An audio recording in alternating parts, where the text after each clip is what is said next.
Hi. Thanks for coming and listening to this. I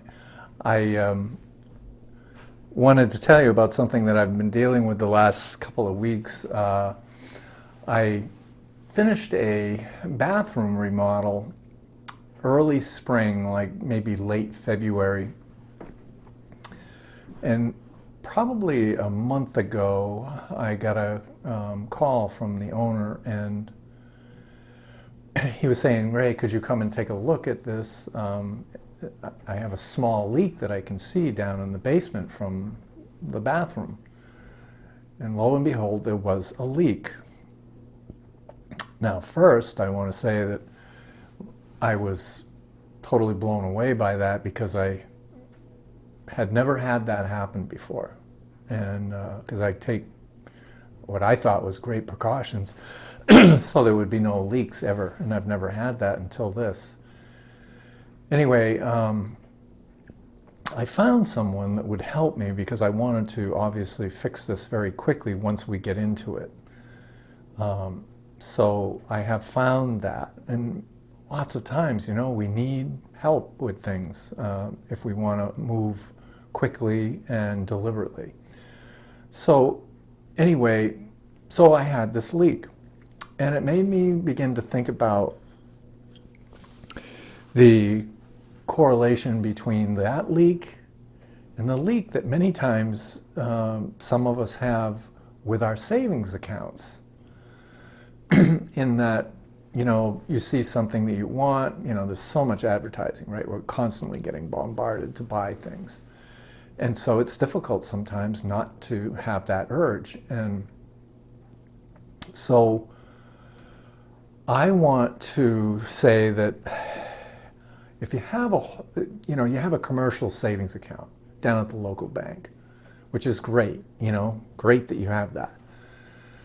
But if you had that same savings account in a whole life policy, because that's basically what you're doing with the whole life policy, is you're storing your cash.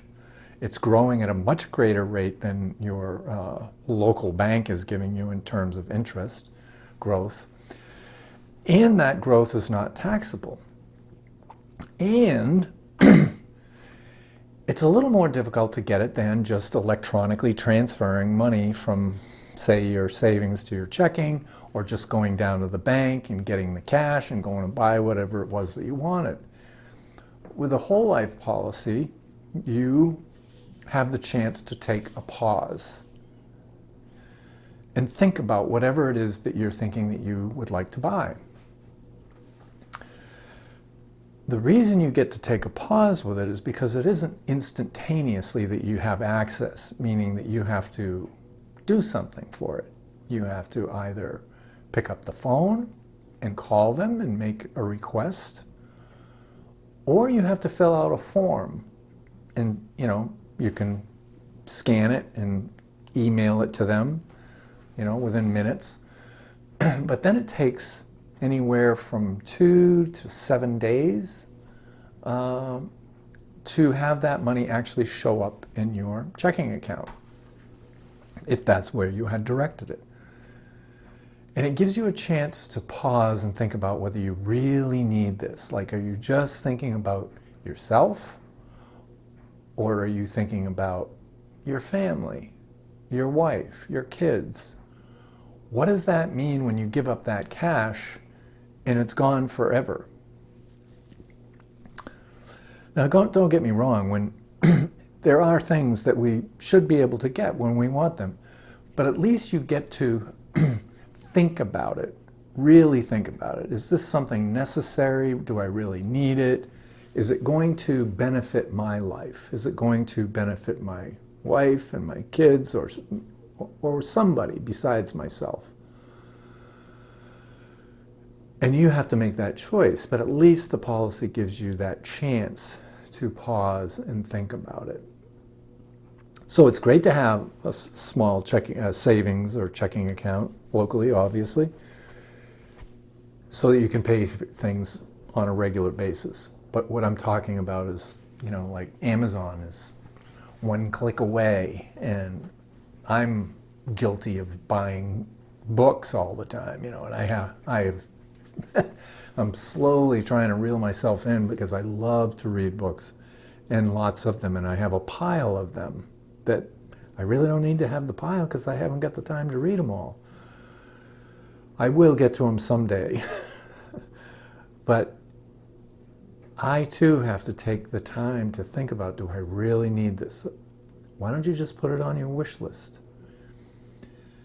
So it's not like you can't have that thing in the future, and maybe you'll decide you didn't need it after all.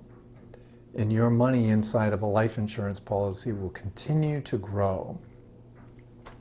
So not only is it a place to store your cash, but it also has elements of protection for you and your family. Meaning, if the policy is on you, if you were to pass away prematurely, or if you got sick, you can, you know, there are things inside of there that you can, depending on what's going on, you can extract part of the death benefit early.